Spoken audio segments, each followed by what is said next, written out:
Welcome friends, self अध्ययन पर आज की टैली ERP 9 क्लासेस के अंदर हम मेडिसिन से रिलेटेड स्टॉक मेंटेन करना सीखेंगे।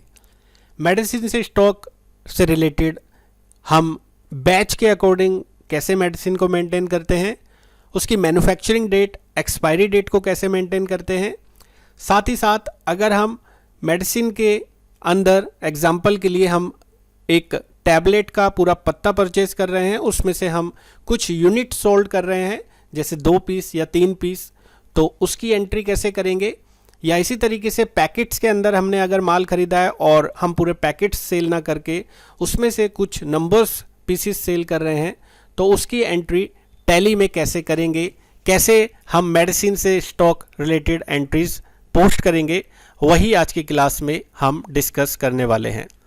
तो सबसे पहले हम कुछ फीचर्स को यहाँ पर एक्टिवेट करेंगे, उसके बाद हम अच्छे से मेंटेन कर पाएंगे पूरे लॉट को टैली प्राइम के अंदर। मेंटेन करने के लिए हमें F11 फीचर्स को पहले एक्टिव करना होगा। जैसे हमने यहाँ पर एक फर्म बना ली है, उसके बाद F11 हमने फीचर्स को प्रेस किया है, जहाँ से हमें शो ऑल फीचर्स को एक्टिवेट करते हुए मेंटेन इन बैचेस का ऑप्शंस को एक्टिवेट करना है।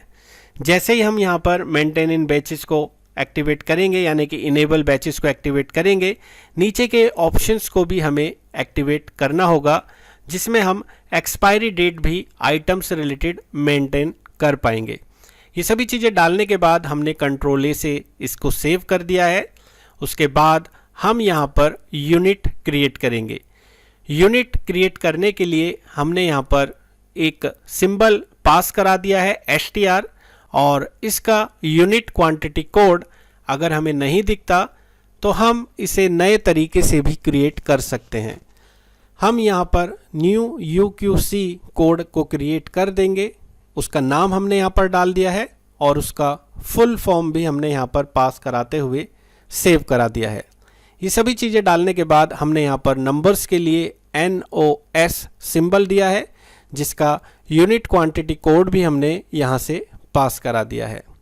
इसके बाद अगर हमारी और भी यूनिट है जैसे पैकेट्स, उसके लिए भी हमने यहाँ पर PAC पैकेट्स का यूनिट क्वांटिटी कोड पास करा दिया है।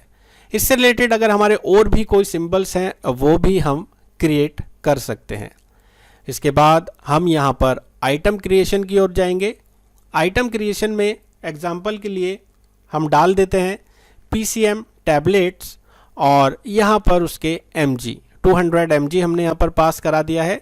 यूनिट हमें यहाँ पर मल्टीपल बनानी है, क्योंकि हम चाहते हैं कि एक स्ट्रिप में 10 नंबर्स की हमारी टैबलेट होती हैं। हम यहाँ से अल्टरनेट यूनिट बनाने के लिए जाएंगे क्रिएट पर।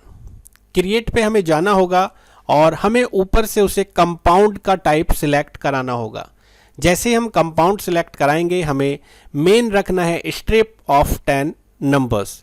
जैसे ही स्ट्रिप ऑफ 10 नंबर्स हम डालेंगे, इसको ही हमें यहाँ पर पास कराना है और इसका अल्टरनेट यूनिट छोड़ देना है।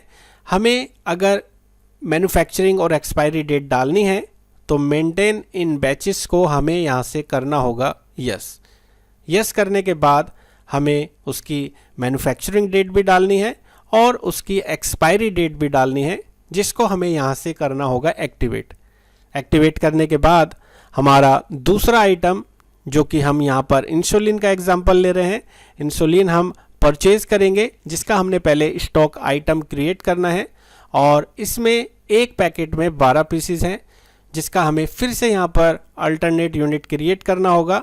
मेन यूनिट हमें डालना है यहाँ पर पैकेट्स, और पैकेट्स में 12 नंबर्स के हमारे पीसेस होंगे। यहाँ से हमने उसको करा दिया है पास। इन सभी को पास कराने के बाद हमें यहाँ से फिर परचेजेस करनी होगी, और परचेजेस करने के बाद हम लॉट के अकॉर्डिंग परचेजेस मेंटेन कर सकते हैं, उसकी रिपोर्ट चेक कर सकते हैं। अगर हम यहाँ से इसका मेंटेन इन बैचेस एक्टिवेट करना भूल गए, आप पेज अप करके भी पीछे वाले आइटम पर जा सकते हैं और यहाँ से उसको वापस से हम मेंटेन इन बैचेस को सेट कर देंगे यस, क्योंकि हमें इसे डेट वाइज मेंटेन करना है। सभी चीज़ें करने के बाद अब हमें लेज़र क्रिएट करने हैं। लेज़र क्रिएट करने हैं जिससे हम परचेज़ कर रहे हैं, उस पार्टी का नाम और परचेज़ का लेज़र। एग्जाम्पल के लिए हम यहाँ पर लेज़र्स पर जाते हैं, पार्टी का नाम यहाँ पर हम डाल देते हैं गुप्ता मेडिकल से हम कुछ आइटम्स परचेज करेंगे, जो भी हमने आइटम्स बनाए हैं उसका सन्ड्री क्रेडिटर में नाम हमने डाल दिया और परचेज का एक लेज़र परचेज अकाउंट में रखते हुए कंट्रोल ए से हम पूरी डिटेल्स को सेव करा देंगे। हमें जाना है वाउचर पर, वाउचर में जाने के बाद हमें F9 की को प्रेस करना है, जिसके बाद हमें सप्लायर का इनवॉइस नंबर और पार्टी का नाम यहाँ से सिलेक्ट करना होगा। जिस पार्टी से हम परचेज कर रहे हैं कंट्रोल ए से सेव करते हुए परचेज का लेज़र पास कराते हुए हमें यहाँ पर दिखाई देगा आइटम सिलेक्ट करते ही लॉट नंबर। तो हमें न्यू नंबर यहाँ पर एग्जाम्पल के लिए डाल देते हैं PCM-001। यहाँ पर जैसे ही हम लॉट नंबर डालेंगे हमसे पूछा जा रहा है क्वांटिटी हम कितना परचेज कर रहे हैं। क्वांटिटी हमने यहाँ पर डाल दिया है 50 पीस का एग्जाम्पल और यहाँ पर हम उसका रेट ले लेते हैं। ये जो हम रेट यहाँ पर ले रहे हैं ये हमारा परचेज प्राइस है, ऐसा नहीं है कि यही हमारा सेलिंग प्राइस होगा। पहले मैन्युफैक्चरिंग डेट यहाँ पर डाल देते हैं। मैन्युफैक्चरिंग डेट हमारी पहले की हो सकती है, लेकिन जिस डेट में हम परचेज कर रहे हैं उसके बाद की मैन्युफैक्चरिंग डेट यहाँ पर एक्सेप्ट नहीं होगी। उसके बाद यहाँ पर हमें एक्सपायरी डेट को सेट करना है। एग्जाम्पल के लिए अगस्त 22 की हम यहाँ पर एक्सपायरी डेट पास करा देते हैं। ये सभी चीज़ें पास कराने के बाद हमें यहाँ से अपना दूसरा आइटम लेना है। इंसुलिन का एग्जाम्पल यहाँ पर हमने लिया था, उसका भी लॉट नंबर हम यहाँ पर पास करा देते हैं।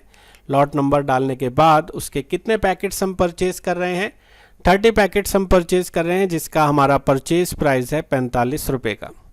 तो वही चीज़ मैं आपसे डिस्कस कर रहा था कि हम अगर पर पैकेट ना बेचना चाहें, उसमें से कुछ पीस बेचना चाहें तो वो भी हम बेच सकते हैं और जो भी हमारा MRP का रेट होगा वो हम डालेंगे, उसके अकॉर्डिंग हमारे पर पीसीस का भी रेट ऑटोमेटिकली निकल जाएगा। हम पूरे पैकेट का रेट डालेंगे और जितने नंबर ऑफ पीसीस हम सेल कर रहे हैं उसका ऑटोमेटिकली हमारा प्राइस कैलकुलेट हो जाएगा, क्योंकि हमने यूनिट कन्वर्जन वहाँ पर उस तरीके से मेंटेन किया है। तो ये सारा प्रोसेस कर देते हैं। इसके बाद हम यहाँ से मैन्युफैक्चरिंग डेट और एक्सपायरी डेट को यहाँ पर डालते हुए 1 साल का हमने यहाँ पर ले लिया है एक्सपायरी डेट और इसे करा देते हैं सेव। सारी चीज़ें हमने यहाँ पर पास करा दी हैं। अब हम इसका स्टॉक समरी एक बार चेक कर लेते हैं। स्टॉक समरी में हमने ऑल्ट F1 से प्रेस करके पूरी डिटेल्स यहाँ पर देख सकते हैं स्टॉक समरी की। डिस्प्ले के अंदर हम इसका स्टॉक क्वेरी के अंदर भी पूरा स्टॉक मेंटेन चेक कर सकते हैं। स्टेटमेंट ऑफ इन्वेंट्री के अंदर स्टॉक क्वेरी आइटम के अंदर जाकर हम पूरा डिटेल्स यहाँ से देख सकते हैं। अगर हमें बैचेस चेक करना है तो हमें जाना होगा इन्वेंट्री बुक्स के अंदर, जहाँ पर हम बैचेस के अकॉर्डिंग जो जो आइटम हमने डाला है, जिस लॉट का आइटम है उसको हमें यहाँ से सिलेक्ट कराना है और यहाँ से उसकी पूरी डिटेल्स आप देखेंगे। ऊपर की तरफ जब हम एंटर प्रेस करेंगे हमें पूरा मेंशन होगा कि उसकी मैन्युफैक्चरिंग डेट क्या है, उसकी एक्सपायरी डेट क्या है। इनवर्ट कॉलम में हमें दिख रहा है क्योंकि हमने परचेजेस किया है, लेकिन आउटवर्ड कॉलम हमें खाली दिख रहा है क्योंकि यहाँ पर अभी कोई हमने सेल नहीं की है। इस तरीके से हम पूरी डिटेल्स यहाँ पर बैच के अकॉर्डिंग अपने जो भी आइटम्स हमने क्रिएट करे हैं वो चेक कर सकते हैं। अब हम यहाँ पर कुछ प्रोडक्ट बेचते हैं, उसके बाद हम इसकी रिपोर्टिंग देखेंगे। एग्जाम्पल के लिए हम यहाँ पर कुछ प्रोडक्ट बेच रहे हैं कस्टमर को और कैश सेल हम पार्टी को कर रहे हैं। कैश सेल के बाद हमने यहाँ से एक लेज़र क्रिएट कर लिया है सेल का और उसे सेल अकाउंट में रखते हुए हमने पास करा दिया है। आइटम हमने यहाँ पर सिलेक्ट किया और आइटम सिलेक्ट करने के बाद हम यहाँ पर जब एंटर करेंगे तो हमने लॉट नंबर भी यहाँ पर दिखाई दे रहा है क्योंकि अभी वो आइटम एक्सपायर नहीं हुआ है। अगर वो डेट हमारी निकल जाती है और उस डेट के बाद का हम बिल अगर करें, सेल करें, तो फिर हमें ये लॉट नंबर विजिबल नहीं होगा और हमें वो आइटम्स भी शो नहीं होगा। इससे हमारा बेनिफिट रहता है, अगर हम पूरा मैन्युफैक्चरिंग एक्सपायरी डेट मेंटेन करें तो हमें प्रॉपरली इनवॉइसिंग में हेल्प मिलती है और हम एक्सपायरी डेट का कोई भी आइटम सेल नहीं कर सकते। अब यहाँ से हमने सिलेक्शन कर लिया है, उसके बाद हम कितने उसके पैकेट्स, जैसे हमारा आइटम है उसके कितने पत्ते हम बेच रहे हैं। एग्जाम्पल के लिए हमने यहाँ पर 2 पत्ते हम यहाँ पर सेल कर रहे हैं और जो हमारा MRP है वो हमने डाल दिया 25 रुपये। इस हिसाब से 2 पत्ते का रेट हमारा बैठता है 50 रुपये का। अगर हम यहाँ पर यूनिट 1 सेल करना चाहें, मतलब पूरा पत्ता सेल ना करना चाहें, और वो भी हम यहाँ पर चेक कर सकते हैं। एग्जाम्पल के लिए मैंने यहाँ पर 2 नंबर्स डाला और जैसे ही एंटर करा तो एक पत्ता अगर 25 रुपये का है तो 10 हमारी जो गोलियां बैठती हैं वो 2.5 रुपये की, एक हिसाब से 25 रुपये का पत्ता बैठता है। आप देखेंगे 2 नंबर्स डालने के बाद इसका जो अमाउंट बैठता है वो है 5 रुपये, यानी कि 2 गोलियों का रेट यहाँ पर ऑटोमेटिकली आ चुका है। हमने सिर्फ उसका मेन यूनिट डाला 2 नंबर्स। उसके बाद हम दूसरा एग्जाम्पल यहाँ पर ले लेते हैं, इंसुलिन का एग्जाम्पल। ऐसे ही हम एंटर करेंगे, हमने लॉट नंबर डाला, उसके बाद हमसे पूछा जा रहा है क्वांटिटी, हमने यहाँ पर डाल दिया है 3 पीस, यहाँ पर हम दे रहे हैं 3 नंबर्स, और जो रेट है हमारा वो हमने यहाँ पर डाल दिया है 80 रुपये के हिसाब से। आप देखेंगे कैलकुलेट होके आ चुका है हमारे पर नंबर्स का प्राइस। तो ये पूरा बेनिफिट है। हम अगर पूरा यूनिट सोल्ड नहीं कर रहे, उसमें से कुछ आइटम सोल्ड कर रहे हैं, और वो भी हमारी इन्वॉइसिंग पूरी तरीके से यहाँ पर बन सकती है। एग्जाम्पल के लिए अभी हम कुछ और अगर चेंज करें, तो अगर हम पूरा पैकेट के साथ कुछ और क्वांटिटी सेल कर रहे हैं, जैसे हमने यहाँ पर डाल दिया कि हम एक पैकेट के साथ यहाँ पर अलग से 3 पीस और सेल कर रहे हैं, तो एक पैकेट का पूरा रेट रहेगा 80 रुपये, प्लस 3 पैकेट जो पीसेस हमने दिए हैं अलग से नंबर्स का 20 रुपये का, टोटल हमारा यहाँ पर जो अमाउंट बन जाएगा 100 रुपये का। तो ये हमारा पूरा इस तरीके से इन्वॉइसेस हमने बना दिया है। पेज अप प्रेस करके हम यहाँ से प्रिंट पे क्लिक करके करंट ऑप्शन पे जाके इसका बिल का प्रीव्यू देख सकते हैं। जैसे ही हम इसको जूम करेंगे, यहाँ पे हम देख सकते हैं हमारा जो भी आइटम्स है उसका मैन्युफैक्चरिंग डेट और एक्सपायरी डेट पूरी तरीके से हमें शो हो रहा है। तो ये इन्वॉइसेस हम बना सकते हैं, और इसमें पूरा की पूरा जो भी हमने लॉट मेंटेन किया था मैन्युफैक्चरिंग और एक्सपायरी डेट का, वो हम चेक कर पाएंगे। इसके बाद हम वापस से एक बार चलते हैं डिस्प्ले के अंदर, स्टेटमेंट ऑफ इन्वेंट्री के ऊपर इन्वेंट्री बुक्स पे और बैचेस पे। आप अगर बैचेस देखें और यहाँ पर पूरा डिटेल देखें तो आपको अब इनवर्ड और आउटवर्ड कॉलम पूरी तरीके से दिखाई देंगे, क्योंकि हमने अब सेल भी मेंटेन किया है। तो ये पूरा प्रोसेस था हमारा टैली प्राइम के अंदर।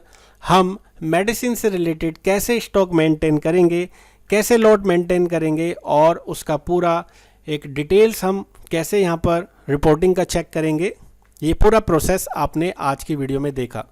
वीडियो आपको कैसा लगा आप अपने कमेंट्स करके ज़रूर बताएं। वीडियोस अच्छा लगा है तो प्लीज़ वीडियो को लाइक करें, शेयर करें, और आने वाले वीडियोस के लिए आप चैनल्स को सब्सक्राइब भी कर सकते हैं। सारे वीडियोस आप वेबसाइट www.selfadhyan पर जाकर भी चेक कर सकते हैं। बाकी और कोर्सेज़ के लिए आप इस वीडियो के डिस्क्रिप्शन लिंक से भी लिंक चेक कर सकते हैं।